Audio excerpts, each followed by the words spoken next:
So what I'd like to see is if we can't find some of those first legislative laws that came out regulating us, and I don't really want the laws. What I want is the minutes.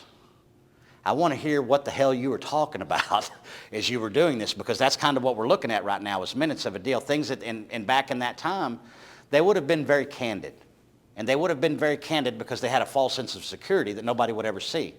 At that point in time, you have to remember, horse and wagon, there were no roads, there were no telephones.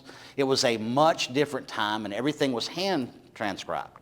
And even as early as 1921, we don't have nowhere near the technology that we had then, which means that this data is sitting somewhere on some microfilm or in a stack of files of what's going on. My challenge to you is absolutely, if you can find the information, the $10,000 is yours. Or if you can find an information that says that the IA or the staff adjuster came prior to what I just showed you at the very first slide, which was 1893. Right now, 1893 is the date that I have in my head as the earliest mention of a public adjuster by name inside of a document that we can verify. You got your homework set out for you? $10,000? Find me where it says that their adjuster came prior to our adjuster. If you got it, the 10 grand's yours. And whatever information that you may find up, hopefully we can share it and we can bring this thing to the next level. There's a whole lot of stuff going on.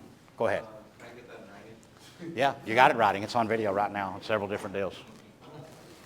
We didn't have video in there. No, we got video right there. Randman's got video. And he'll post it, so you have it in writing. Hello? Yeah, this thing. We're going to go over probably multiple topics. If you've ever been in one of my camps, you know we shoot around a little bit on. We'll start on one topic and we'll move around. Definitely question and answer. If you have questions, we'll try to answer them to the best that we possibly can. But what we're going to go over today, for the most part, in the short time that we have, is the origins of where we came from as public adjusters and how we ended up in the place that we're at today. You graduates that know the answers don't shoot the answers out to the people that don't know, because they're not quite sure what we're talking about. Graduates, this is kind of a new thing for us as well, so if you hadn't been in the last 3 months, then you probably won't have seen any of this stuff.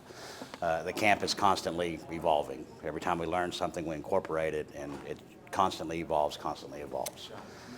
So I got real curious here a while back, and for me specifically,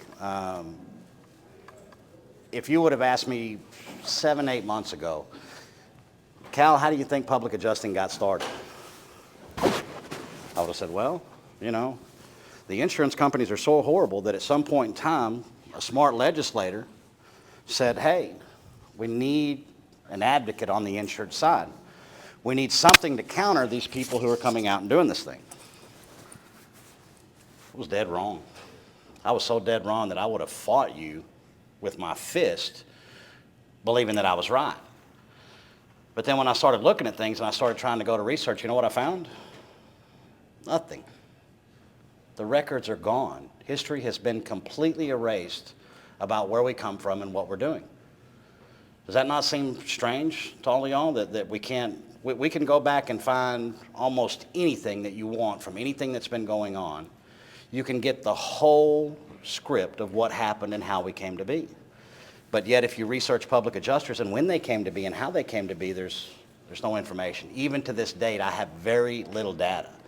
Now, I believe in what I'm saying so strongly that we put a $10,000 challenge out on the website and said, if you can prove to me that the independent adjuster or the staff adjuster in any capacity, whatever you may call them, somebody that worked as an adjustment for the insurance company, that they came prior to the PA. That was a $10,000 challenge in a time when we're all in COVID. Everybody you know needs more money. Nobody has quite enough, where gas is high. Everything is strenuous right now. So $10,000 would go a long way, would it not? I still have the $10K in my pocket. Not a single person was able to come to me and say, hey, this is where the independent or the staff adjuster arrived prior to the PIA. Okay? So what that tells us is that there's no data. In a world full of data, where is the damn data at? Hopefully we'll find that answer before it's over with, but I'm going to give you what I found to this point. This slideshow that we're looking at here, the plaintiff at the time of the transactions hereafter mentioned was a public adjuster. of claims for losses arising by the destruction by fire, buildings, and contents covered by insurance policies. The defendant, on or about July 5th, 1893. Think about that. We are one of the oldest professions in the world. We were by title public adjuster in 1893. Where's all of our history? Where is everything out that says what happened? If you want to know why the industry's in the state it's in right now, this is why. They've buried every bit of this stuff that was going on. To understand that part, you have to understand that controlling the narrative. Right now, who's controlling the narrative in this room? I am. So are we talking about what you want to talk about, Mr. Key? No, sir, we're talking about what I want to talk about. And I'm framing it in the way that I want you to hear it. So what's that mean? It means that you're going to come out of here with the way that I see things, that I'm framing the narrative, that I'm the one that's controlling what's going on. The insurance companies have become king at controlling the narrative. They're controlling the entire claim process from before it ever happens to long after they decided they're not going to pay what they owe. They're controlling that narrative. When the public adjuster was involved in the beginning, it was much harder to control the narrative. Let's look at it this way. If you file a claim today, who is the insurance company sending out to tell you how much money they owe you? For a contractor. No, come on. Their guy. Their guy. They're sending their guy out to tell you how much they owe you. Is that a conflict of interest? Yes. Yeah. Do you get to tell the IRS how much you owe them or how much they owe you? Do you go to the car lot and tell the car lot, hey, I want that $60,000 ride, but I'm only going to pay you $20 for it? Doesn't work that way. In what other industry are you aware of that the guy that owes you the money has the ability to go out and tell you how much they owe you? I'm not aware of any at all, and I've studied really hard to try to figure out where this shit's coming from. So how in the world did the insurance company get the entire world to believe not only that it was a good idea to send the guy out that owes you the money, but it's the only ideal? According to them right now, who's the only person that should be evaluating the loss? Their guys, huh? What are they doing when their guys evaluate? Controlling the narrative. Think about when we see courtrooms today. How many of you have ever seen a bad faith lawsuit that what came to fruition where bad faith was declared by the judge, there was attorney's fees, and there was penalties paid? Have any of y'all seen any of those in real life? This is a room full of professionals that do this for a living. Notice there's not a single hand raised. Why is there not a single hand raised? Those folks have been controlling the narrative so long that you don't even know what bad faith looks like. Today, we walk around on a daily basis and you hear, how many times a day do you think we all hear bad faith? All of us, and we all say it multiple times. It's bad faith, that's clear bad faith. It's not. They have convinced us that things are bad faith that aren't. If the insurance company goes out there and pays $1,000, Tom, you get a hold of the claim and you go back out there and they pay $10,000 and you want to go back out and say, that's clear bad faith, they only paid $1,000. That's the error. The insurance company does not have to perform a single duty whatsoever until the insured has done what? Complied fully with the policy provisions. How many insureds do you know that have complied fully with the policy provision? Go ahead. Zero, yes. Zero. Now we see some public adjusters that are starting to understand that, mostly graduates, where they've come to a point and they say, okay, we understand now what's going on.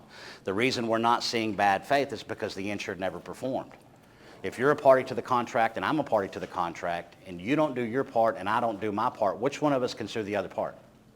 Neither one, because neither one of us has complied with the policy. The policy is a reactionary contract. It means that the insurance company doesn't have to do anything but two things when you file a loss. The number one thing is acknowledge. When you got a claim number, acknowledgement is over. That 15-day period in Texas is out here. So the next thing that they're supposed to do is they're supposed to, and this is key, terminology is key in knowing what words you're talking about, begin an investigation. It doesn't say investigate the claim, it says begin an investigation. Why does it say that? Because the insurance company is not required to do anything.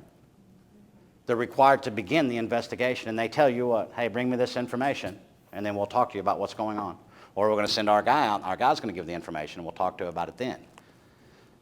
But the ultimate responsibility lies upon the insured themselves to fully perform under the policy, which means go to the duties after a loss and begin to check each one of those off as they're done. If you did 6 out of the 7, you failed. If you did 2 out of no matter how many you did out of those, if you didn't fulfill them completely, you failed. So if you failed and then you file a lawsuit against the insurance company and you haven't followed the policy provisions, you know what's going to happen? They're going to toss the claim. Are y'all familiar with the 60-day pre-suit notice? Are you familiar with why it is in existence? It is to give all parties time to perform. The reason we're not seeing bad faith today is when we turn a file over to an attorney, depending on who we are and who that attorney is, what normally happens is the attorney gets the file and he begins to do what? He begins to perform those duties after a loss for the insured, but he's an attorney. Because he's an attorney, who's on the other side? Another attorney. So what we now have is instead of PAs and contractors and adjusters adjusting claims, we have 2 attorneys with 2 different clients who are now adjusting these claims because that's what they're doing. There's no law involved in this other than the lawsuit being filed. They're going out and they're getting the appraisal to find out a number. They're getting their own expert reports to find out a number. Once they get a number, they both agree, hey, that's a good number. And then they settle the claim. Where are the fees? There are none, are there? Who's going to pay for that attorney? That insured is out of what?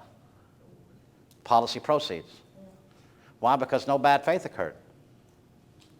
They went out, they both, once the insured performed the duties, the attorney for the insured performed the duties after a loss, the contract is now triggered. You now have to perform. One of the beauties of the boot camp is when that light comes on for the students is that, hey, you don't care what the insurance company does. I don't care what you're going to add, well, it's State Farm. I don't give a shit if it's State Farm. I don't care if it's Allstate. I don't care which insurance company it is. What does the contract say?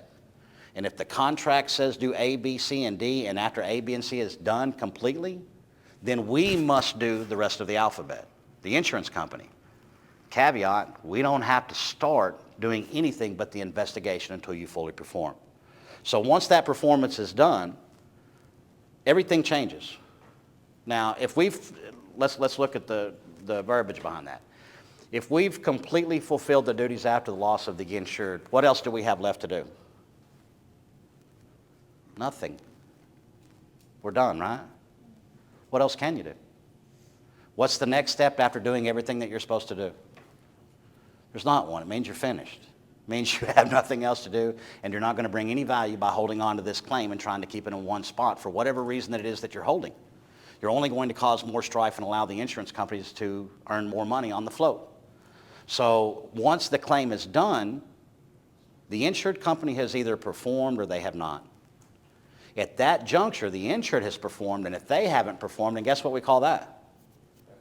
There you go. That is bad faith. It means the insurance company had every opportunity to perform under the contract, and they failed. However, the insured did not. The insured performed fully. Everything is completely done, and the insurance company loses their number one defense. Nobody told me. How many times y'all heard that? Nobody told me. But we did tell them. You had a deal for $5,000, and you know, we brought this thing over there and said $30,000, and it was a nice Microsoft Word document. Everything looked nice, but it wasn't detailed and didn't have all of the line items that the insurance companies did, and they did, and theirs says $5,000. How? Because they don't have to. They have no obligation to perform a good faith, fair dealing duty unless you've done what?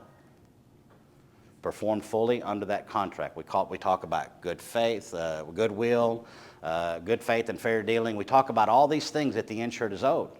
You're forgetting the major part of that. It is not owed until the insured performs completely.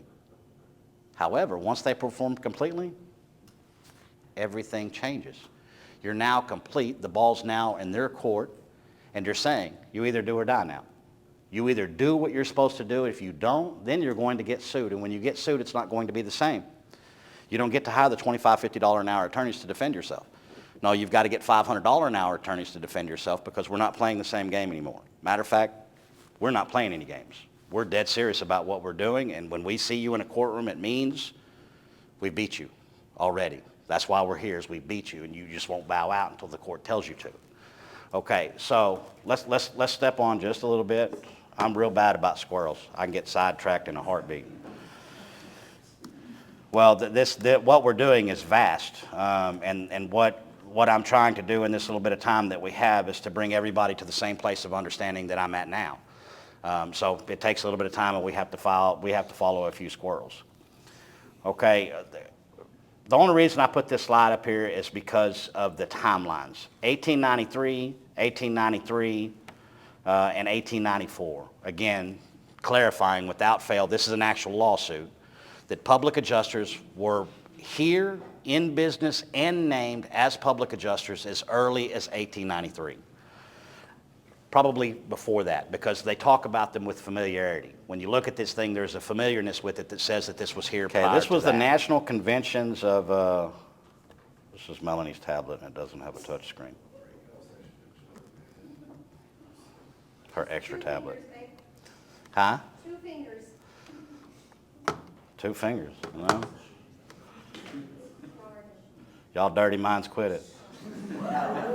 I didn't even have to look up, and I knew that shit was going on. And especially you 2 fucks over there. Yeah, y'all are on the radar, both of you. This is in Philadelphia, 1921. It's the National Commissioners Convention. This is 21, and we're talking about public adjusters. So even if we skip from 1893 and we came all the way to 1921, almost 50 years, that's 50 years that our profession was in business, and there is no history whatsoever. The documents that I have, it's taken me months and months to get these documents, and it's only a couple of documents. Where's all that other damn data at? It just floors me that we can't find data on this. It doesn't floor me. I know what's going on, but the fact that they've been successful up until now at hiding this secret. So they've been doing this for 130-something years successfully, and we're going to kind of get an idea here of how it all started. I will be very glad to stage a formal bout. I prefer to have them discuss the question of the public adjuster as a necessity, or as a beneficiary, or as a menace. Menace. What does that word mean to you? Sound positive? Does it sound like anything good whatsoever that word could come out of? Okay, this is in the National Convention of the Commissioners of Insurance. This is the whole kit, bang, and caboodle of people that regulate what we do in 1921. Okay, it gets much worse. I've been talking about it lately here, and what I call it is vilifying. That they have vilified us throughout the decades to get it to the point where we are now. How many of y'all know people that think of public adjusters as a good thing that aren't inside of this industry? We have a horrible name. We have an absolutely horrible name and a horrible stigmata behind what we do, and we never knew where it came from. None of us ever come to a point where it was like, okay, wait a second, maybe this was manufactured.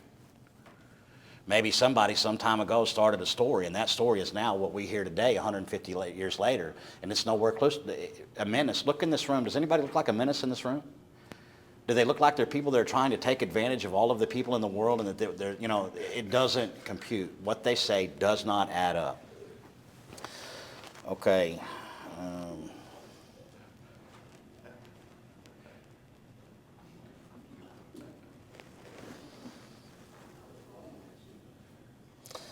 Most of us are not much interested in the public adjuster because this nuisance. This is in a national convention of insurance, the top people in the whole entire field. Most of us are not so much interested in the public adjuster because this nuisance only thrives in states having large centers of population, in particular, as the commissioner has pointed out, large center of, I didn't even see that, foreign population. Y'all understand what that means? Huh? Yeah, and very, very racial. Yeah, you literally are taking out certain sects of people and calling them a different thing and saying that this is where we're seeing it at because you're a foreigner. And if you think back to 1921, today we're pretty wild and loose with everything that we got going on. 1921, it was not wild and loose. It was very, very restricted, very segregated, and very, very racial. So where do you think they're talking about the communities are? They're talking about the black communities. That's exactly what they're talking about, but they're not saying it in those words. But you can do whatever you want. The content is still the same. Okay, and I hope there never will be. One individual tried it several years ago in Denver, but he did not have any luck and soon closed up shop. Why do you think he didn't have any luck and he soon closed up shop? When the regulators are walking around calling him a nuisance, a menace, and advising everybody. TJ's not in here right now, but he's got a little town that he's in right now that is one of those towns. He came in and the agents on the board for the city and went to telling everybody that public adjusters were crooks and then all of this stuff was going on. They shouldn't be filing claims. They shouldn't be hiring TJ. But if you look at it, the agent has a fiscal position inside of that claim where he stands to make money, or she. If the claims payments goes up, no matter what, the commission is going to come down. So every time that they tell you not to file a claim, that money didn't come off the top, which means they're going to get to continue to keep that bonus. So every time they tell you not to file a claim that's a valid, legitimate claim, that's self-dealing. I'm telling you not to do something so that I will make more money off of it. You have a situation where we see now, we were talking about concurrent causation, and it was Stephen this morning. If you had a claim in 2021, and your agent told you not to file it, you have another claim in 2022, according to Stephen Michael Bush this morning, what would occur? You would need to separate those damages out, wouldn't you? You remember the ones that you didn't get paid for? Doesn't make any damn sense. Nothing they're doing makes sense, and the second you start to put logic to it, everything falls apart. The truth stands and prevails, no matter what. We can say it, I can stutter up here, I can, do anything that you possibly want, but the truth doesn't change, no matter what I do or don't do. So, let's read on a little bit more about this.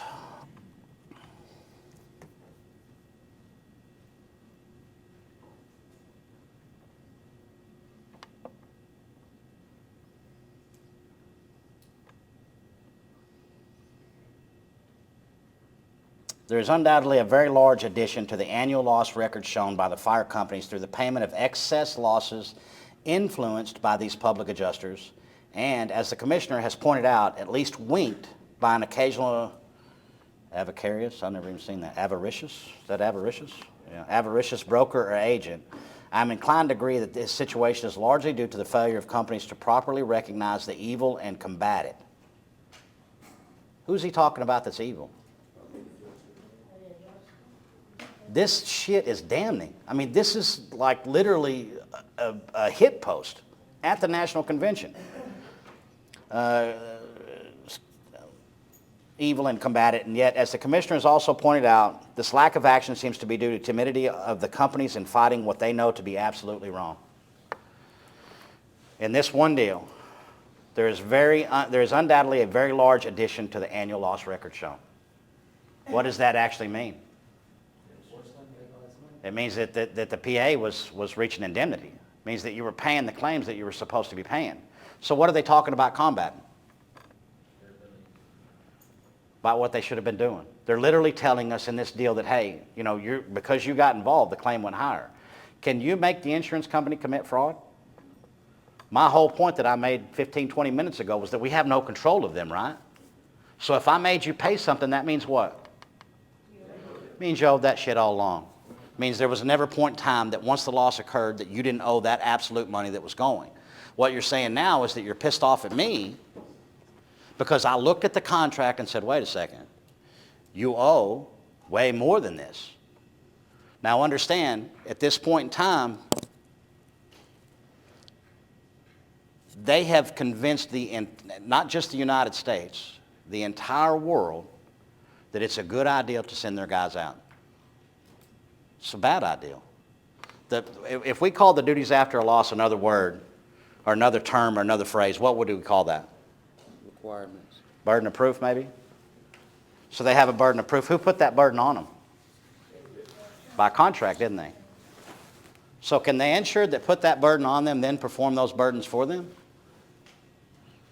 Reservation of rights. Have you all seen reservation of rights? We familiar with those? What do you think those things are? They're for that goodwill gesture that the insurance company makes not to rope them into doing something else. They're saying by reservation of rights, hey, we're going to go out and step out and do this, but we reserve all of the rights of the policy. And the policy says what? No money until you perform. So if I gave you a little bit of money before you performed, it doesn't mean that I'm now roped into doing it or that I've made bad faith by not doing it. Does that make sense to everybody? Reservation of rights is not what you thought it was. Reservation of rights is them implying that they're keeping rights for something else. They're keeping rights because you never performed and they didn't tell you. Do I have to tell you your contractual terms? Do I have to bring your contract out and explain each one of them to you and tell you what it is as the guy that sold you the contract? Well, they don't know what those terms say. Have y'all met anybody that has read it? Well, let's look at it this way. How many of you have read a full policy? Start to finish. Some of you are lying. Very few people have read the policy from start to finish. Very few people have read multiple policies from start to finish. Where are the answers to the questions that we're seeking? Inside that policy. How many adjusters are you meeting out in the field that has ever seen a policy? Zero. Much less read one. They all have one thing, though. What do they have with them when they come out there? Cosmetic damage waiver. I got this. I don't know where the policy is, but I have this thing that I don't even know what it means. And then you ask them, hey, have you read the policy? No. Can you look at the top of that cosmetic damage waiver and see what it says on the top of it? I'll tell you what it says. Read this carefully. It changes the policy. Wouldn't you need to know what it was that you were changing before you actually changed it? I think you would. I think a jury would agree with me. I think a jury would say, yeah, I think it's important that you tell those things. Okay, so I'm going to give you all a challenge. I want each and every one of you who are in here who are interested, dig up whatever you can on public adjusting. This is a big thing. If I were to ask you what came first, the chicken or the egg, is that an important question? It's absolutely, because the answer fundamentally changes the way we think about whatever happened. If the egg came first, it means one thing. If the chicken came first, it means a completely different thing. So as the public adjusting field as a whole, if we came first, does that change the way that you look at things? For me, it absolutely does. For me, it means that all of this stuff that we're reading was a plan. Somebody back in 1893, and I have another piece that I couldn't find today. Last minute, Cal, you know how we do shit. I was trying to find, I have another actual photograph of a transcript that was in might have even been this claim, 1893. And what they were talking about in the trial, the actual trial transcripts, devastating to public adjusters. Absolutely devastating, and they vilified us at every single turn. If you realize the commissioner of insurance is the commissioner of all insurance in the state. So every bit of insurance that's going on, automotive, health, every single bit of that is regulated by this super, uber powerful entity that is the commissioner. Those are the guys that were down there typing this shit up. They were the guys that were down there saying this. Now, the first public adjuster that I could find that came into law was in 1935 to 1937, and in that time, it was the same deal. And I think what actually happened at that point is that they were, from what I can find, they were starting to try to regulate us. But if you're starting to try to regulate me in 1921, that means that I already existed. It means you're now trying to answer a problem that you perceive is already here. But if we look back, what was the problem? PAs were getting people paid. How was that a problem? How can I make you pay more than what you owe? And when I make you simply pay what you owe, how do I become the bad guy? Menace, words like that. Yeah, aggravating words that incite emotion inside of you that make you feel a certain kind of way. All of the word, did any of y'all see a positive word in there for us? Anything at all that says, hey, this poor insured was by themselves against this big massive insurance company and this other person came in with a license and changed the whole outcome? None of that's in there. Not a single bit of that's in there. What I believe that we're going to find is today we know that when they make the laws, there's a lot of shit that goes on. Yeah, they go into committees, they do all kinds of shit, the bill is introduced, all kinds of stuff, and guess what happens with every bit of that? There's records of it. See, today we can go on the internet and use the Google machine and say, hey, what happened here? And we can pull up damn near anything that we can think of, we can find. In those days, those records weren't recorded. So what I'd like to see is if we can't find some of those first legislative laws that came out regulating us, and I don't really want the laws, what I want is the minutes. I want to hear what the hell you were talking about as you were doing this, because that's kind of what we're looking at right now is minutes of a deal. Things that back in that time, they would have been very candid. And they would have been very candid because they had a false sense of security that nobody would ever see. At that point in time, you have to remember, horse and wagon, there were no roads, there were no telephones. It was a much different time, and everything was hand transcribed. And even as early as 1921, we don't have nowhere near the technology that we had then, which means that this data is sitting somewhere on some microfilm or in a stack of files of what's going on. My challenge to you is absolutely, if you can find the information, the $10,000 is yours. Or if you can find an information that says that the IA or the staff adjuster came prior to what I just showed you at the very first slide, which was 1893. Right now, 1893 is the date that I have in my head as the earliest mention of a public adjuster by name inside of a document that we can verify. So what I'm looking for is some more, and you were helpful in some of this stuff, Ian.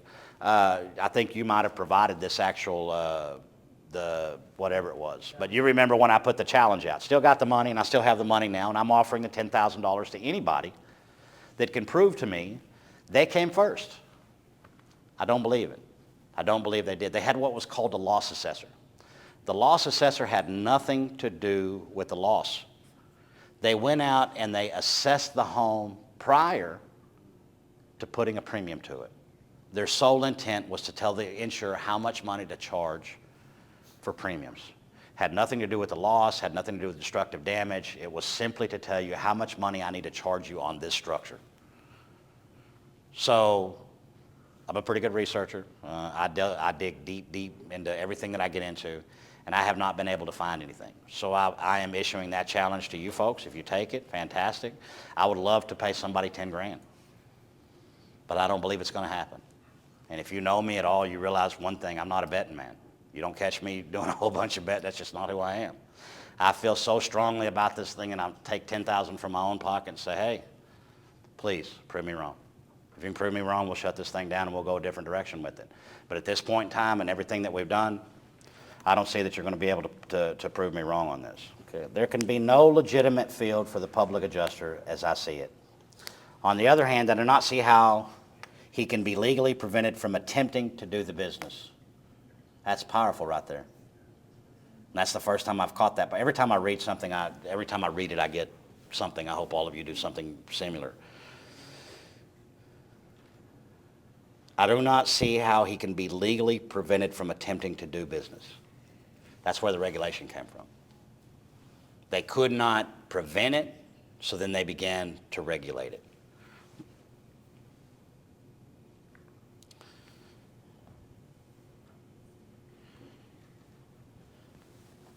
However, crooked adjustments cannot be carried out by the public claim adjuster alone. He must have an accomplice. In most locations at the present time, the companies virtually own the adjustment bureaus, which have been established, so they tell us, to reduce the cost. To reduce the cost of settling losses. Okay, this is 1921, and bear with me because some of this is coming to me in the first place too. So what we're seeing is the evolution of how they did it, and just in these couple of documents we have that. This is where independent adjusters and staff adjusters originated, right here. The Bureau, in this, see, we have a critical period between 1893 and 1921 that I don't have the data for, but in between 1893 and 1921, IAs, or well, probably at that time they were called, well, it says right here. What did it say? Loss Assessment Bureaus. No, on the Adjustment Bureau. Adjustment Bureau is what it was called. Somebody may track that down. That may lead to something. Instead of, when you search Google, terminology is everything. If you don't use the right term, it doesn't come back exactly what you want. And in using that phrase together may net a different result. So they tell us to reduce the cost of settling losses. This effort to hold down this expense is serious business, and the conditions thereby created are similar to those in many of our banking institutions where men handling large sums of money are greatly underpaid. Temptations are strong. What are they doing there? How much did the CEO of Allstate make last year? 27 million, something like that. They're now justifying paying him the 27 million because if you don't pay him something, then he's going to start to steal. Logically, it doesn't make sense. How do you get the money to steal? None of it adds up. Yeah, you either steal it or we're going to give it to you. So we're just going to give it to you. Okay. If the companies will not try to keep the cost of adjustment so low and will pay their adjusters adequate salaries, part of your evils and a large part of them, to my mind, would be cured. Wherever you find a crooked adjuster for the assured, you are sure to find a crooked adjuster for the company. Good, finally they did say that part. For it always takes someone else behind the public adjuster to put across a questionable claim. Now that narrative, while it's there, do you hear that narrative today? That narrative is nowhere in existence today. There's only one well, there's two. There's two people that commit fraud. Three, my bad, there's three. There is the contractor, the public adjuster, and the attorney. But we'll add the appraisal and call it four. But they now are the ones that are committing all the bad faith. And as we kind of discussed about what bad faith actually means earlier, we kind of have to change our thinking on who's committing the bad faith. If you're a public adjuster and you haven't submitted a proof of loss, what does that really mean? It means you hadn't performed. And it means that you could get in as much trouble as the insurance company for the bad faith that you perpetrated to the insured. Hey, I'm your PA. I can do all this stuff. I'm great. Superman, I'm going to fix this shit for you. And then you didn't do the first step of the performance. You now are liable. If you don't have E&O insurance and you're in this room, I suggest that you get E&O right after you leave for making mistakes like that. Errors and omissions is for that type of scenario where you were trying to do the right thing and in the pursuit of that something happened and you're now legally liable for that. The errors and omissions will come in and should take care of that loss. And it's very easy to slip up in that deal. It doesn't take two people to put across a questionable claim. I had a deposition last Thursday, and the other attorney, the defense attorney, tried to tell me that it was us, the public adjusters, who had the conflict of interest and not the attorney. I have a professional license. That's what it is. If I commit fraud, not only do I lose my license, but I go to jail. I don't know anybody that has any stiffer penalty about something that they may do to break the law. However, the insurance company, nobody's looking at them at all. None. So we have a microscope on us, and they have really nothing on them. Seems to me that both the State Departments and the companies must pay more attention to losses and not criticized or be criticized for the expense which are incurred by the adjustment bureaus. That guy's got whoever that is, he owns an adjustment bureau. I am heartily in accord with any fair method that will stamp out evil complained of, but I take issue with the commissioner in his statement that he does not care a rap how much money the company makes so long as it pays its losses. I am willing, yes anxious, that the company shall make a fair and just return on the capital invested in their business, with due consideration for the hazards on the capital invested in their business, to which the business is subjected. But I do object most seriously for a free range in the matter of rates, especially as it's handled today. There's not much more about the public adjusting part in there, but I wanted to set the context for you to understand that when they're talking about us, well, y'all have heard the adage around the John Hoteling put it out there pretty good here a while back. If you're not at the table, where are you at? You're on the menu. Okay, in this deal that we're reading, we're obviously not at the table, and we're obviously on the menu in a very derogatory. I have never seen any kind of legislation to come out against any kind of profession that had this type of wording in it.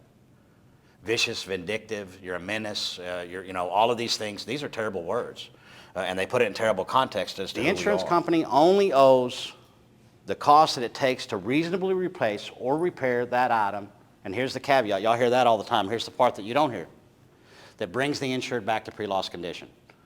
That's why we don't talk about patches, that's why we don't talk, did they have a repair before? No, then we're not gonna have a repair after. Disco doesn't mean anything to me, shouldn't mean anything to any PA. There was no patch there before. Indemnity says I'll put you back to where you were prior to the loss, which means that I had a whole roof, no patch. So those things we look at absolutely, but what I'm talking about specifically in yours, in order to make any kind of margin like that, you would have had to submit an evaluation, and then you would have had to go back to get the RCV. And when you went to go back to get the RCV, that means that you billed for all of those items to be complete. So if you didn't do the gutter, that item's not complete. If you didn't replace the drip edge, that item's not complete. $14 a foot, I'll get a gutter put up for Don't worry about prices. Let's get completely out. Don't worry about the prices. You said 60%. That's what we're looking at. Right. What I'm trying to get at, as clearly as I can, is that there is not that much money in there. So in order, and because it's dollar for dollar, we exact them and we look at it. With $14 a lineal foot for drip edge, we have all of these numbers down. So when you go to submit that invoice, that means that the invoice that they're paying off of is their exactament. There was a dollar and there was a line item. Any line item that was not done but was billed for is fraudulent. So if you didn't put the gutter back, if you didn't detach and reset the gutter, if you didn't put the drip edge, if you didn't replace the felt paper, how many of y'all are, are you eating deductibles? No, but I'm going above and beyond what's on. Took too long to answer that. Look, no, I don't, maybe not. Well, the same thing with the deductible. If the job is a $10,000 job and you have a $1,000 deductible, and you tell an insurer that you're going to eat that deductible of $1,000, I can tell you what the penal code is. It doesn't happen here. for what? For waiving the deductibles. It's illegal. 100%. Okay, but I don't care what they do. I don't care what anybody else does. What I'm going to try to teach is what's right. Waiving deductibles is illegal, and it shouldn't happen. Me as an insured, I want to pay my deductible. Why? Because it's a contractual obligation. Remember we talked about a while ago the duties after loss. What's your first duty? Report the claim. Second duty, if the claim exceeds your deductible, you must pay your deductible out. Let me ask you, how does that work if, assuming we file the duties after the loss, but you're saying the insured has to pay the deductible, how do we get the insured to, for the contractor, I guess we're talking Contractor shouldn't file proof of loss. Two separate things. You're the Yeah. public adjuster, what do you say? Pay me your deductible and I'll continue to try No, and get it's the taken insurance out to pay the claim? automatically. It's taken out automatically. We don't mess with deductibles as PAs. It's taken out, we put the deductible and it's taken So out. how is that an obligation of the insured if they're fighting to actually approve? When they hire the contractor, Right. the first dollars is theirs, But they're not gonna sign a contract with a contractor if the insurance is saying. which they're is not gonna illegal. pay. You got two ways that it could be illegal. Number one, if you said, hey, this fee or doing your roof is contingent upon what? Approval of the insurance company. We call that a contingency contract. In almost every state out there, there's only two people that can do a contingency contract on an insurance claim. Attorney, there's time and a place for attorney, the beginning is not it, or a licensed public insurance adjuster. Only those two. Same people when it says you or a representative. You must perform these duties or your representative. Who's the only legal representative that can perform these? An attorney or a PIA. You see where this is going? The thing is wrapped up lock, stock, and barrel, and we just haven't unpacked it enough to see what's going on. We're unpacking it right now. We're getting to a point where we see exactly what's going on. Not only do we see, but we've made a process through boot camp, and there's many graduates in here that have seen exactly what that means. It means that you perform, regardless of what the insurance company does, regardless of what their name is. State Farm's last name is Lloyd's. Allstate's last name is Lloyd's. Travelers Lloyd's, Liberty Mutual Lloyd's. Are you getting the picture of who Lloyd's is? It's all the same company with different derivatives that are going on in each one of these. And they've got 50 different markets to do this, and it's not just one market. We screw up and get caught in Texas doing something bad, and the court says, hey, don't do that anymore. They said don't do it in Texas. They didn't necessarily say don't do it in Louisiana, don't do it in Mississippi. There has to be case law established in each 50 districts to get it done. What we're seeing is the insurance companies with gentlemen like you, they love you. There's laws that have been broken, and they're very well aware of it, but right now, you're not pissing them off. Right now, you're charging exactly what they're comfortable paying. And there will never be a problem in this deal with you and them until there is a problem. And then guess what? Then it's too late. then all the laws have already been broken. There's no retroactive going back. You've already done all of these things, and they can simply, and I'll give you a good example, Joe Radcliffe. Anybody familiar with Joe in this room? You know about Joe? Do you know anything about Joe? Do you know about his lawsuit, defamation? I heard the story. Yeah, well, they went after Joe. Joe was like you. He was doing fine. He was making 50, 60%, and then he figured out one day, hey, there's a bunch of stuff that I'm not billing for, but I'm having to do. So he began to bill for that. When he began to bill for that, the State Farm went to the prosecuting attorney. They brought handcuffs back, and they took Joe and they put him in jail on live TV. They made a big deal about who he was and that he was a criminal. He was creating fraud out there, did all this stuff. Guess what? The jury said he wasn't. I don't know what Joe was doing. Don't really care. What I care about is that he fought and he won, and he has the largest defamation suit in the U.S. against State Farm at about $14.2 million. But my point in bringing that story up is that Joe was fine until Joe began to start billing for things that were actually there. That's when they started coming after him. When you started charging them more money than they were prepared to spend. At that point, they said, hey, we're coming. And they did. Joe's a strong guy. Not many people would have went through what he went. They put him in jail. They ridiculed him on TV. They literally put commercials out. This was a big, huge deal. And he fought through it. I think he about went broke. I think he about lost his damn mind. I think it was a very harrowing ordeal. But my point is that they did it. And they did it wantonly. They did it with the help of the local police authorities, the local district attorney. All of these people got involved on their behalf to get that guy just like you. My whole process in here right now is to keep them from doing that to you. I don't want to see you go to jail. Jail's a bad place. Unless you're a criminal, you don't need to be in there. Okay, so questions right now about anything that we've got so far? We're actually past time. In closing, you two got, no, I'm just kidding. Any question on who came first? Does anybody believe that the independent adjuster or the staff adjuster for the insurance company came prior to the public insurance adjuster? Are we talking about America or Europe? I'm talking about anywhere. I'm talking about anywhere in this wide world. Now, you're going to talk about something called a loss assessor. Not the same thing. Not the same thing. And what I'll even broaden the scope of my challenge. Anything that suggests that somebody worked for the insurance company prior to 1893 that adjusted claims for the insurance company, I don't care what you call them, doesn't matter, that they worked for them in that capacity of adjusting losses. Not getting premiums, not trying to figure out how much I'm going to charge you, but actually adjusting losses. I'll tell you, those folks didn't exist. It was people just like me and you that went out there and did the assessment. We were independent. We were outside. We didn't know the insurance company. We didn't know the insured. We went in and we assessed the bill. The insurance company paid it. When that started happening, we see exactly what happened. The loss margins are what? Incredibly larger when the PA was involved. They said the truth, but nobody looked at it as being the truth. You're mad at the PA because he did one thing. Held you to the contract. So is it your strong suspicion that the independent adjusters were actually acting in capacity of PA because there was no relationship with the insurance? They weren't there at all. They did not work for what I'm saying is they didn't work for the insurance company. They worked directly for the insured from the very beginning.